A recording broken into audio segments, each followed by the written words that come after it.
So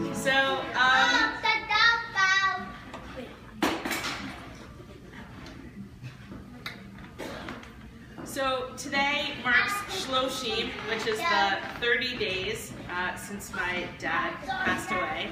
And inspired by visions of community members, we are gathered here today. So we're going to do a couple of, we're going to do a little song here in a minute, which is what we're all up here for. But I just wanted to start by saying a little something about my dad. So for those of you who saw the event on Facebook, I called this Shoshanim and the Lost Hope for a Better Past. So my friend Robbie used to tell a story about how, or he used to say that all of us, that when he, and especially for him in his life, that he's lost all hope for a better past. And I told my dad that once, and he thought that that was one of the greatest sayings he had ever heard. And he used to talk about it from the perspective of AIG a lot.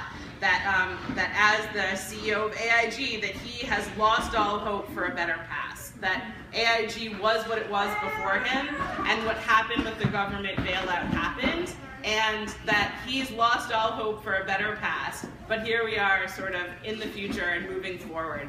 And so I really appreciated that he sort of took that saying from my life and brought it. There are people, like 70,000 people who have heard, like, lost all hope for a better past. And so when I was thinking about today, I realized that I too have lost all hope for a better past. That, you know, I would have wished that cancer could be cured and my dad would be here and that I wouldn't have to have any part of my life going forward without him.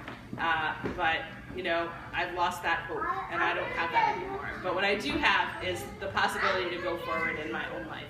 And so I got a fortune cookie the other day that said, life is lived forward, but only understood backward. And so I think that that fits into sort of the themes of all of this, that we're all just sort of living forward the best that we can, and understanding, you know, looking back at the past as best as we can also. And one of the things my dad did a lot, like he knew that he was dying for the last 5 years. And that gave him an opportunity to do a lot of things in a really interesting way. But one of the things he did a lot was he talked about his legacy a lot. That was a big thing for him in the end. And so one of the things that we are going to be doing today is carrying on a piece of that legacy that he was carrying on also. So my grandmother, my dad's mother, used to talk a lot about how you should give people their roses while they can smell them. And that she didn't think that it was worthwhile to, you know, spend a lot of time focusing on what happens after someone dies. That if you want to, like, she hated that people would show up in droves for someone's funeral, but that person spent, like, whatever the last years of their life alone. And that it was just, to him, you know, and to them, that the point is that we should live our lives and be with people when we're here. And so that's what this song was about. I wrote a poem that turned into music and lyrics for this song that I did at my community in Washington, D.C.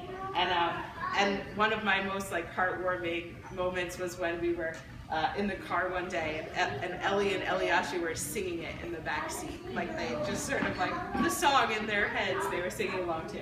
So, and then Eliashu and I are both taking guitar lessons with Ian. So this is a good public service announcement for Ian's guitar lesson and other music lessons skills.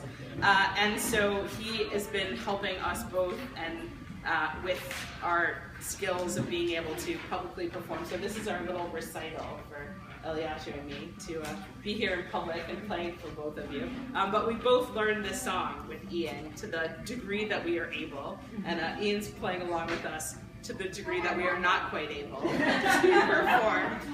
So he'll be picking up for when we don't quite hit it where we want to. But the chorus that you can sing along with as we get through it, it'll become more and more familiar.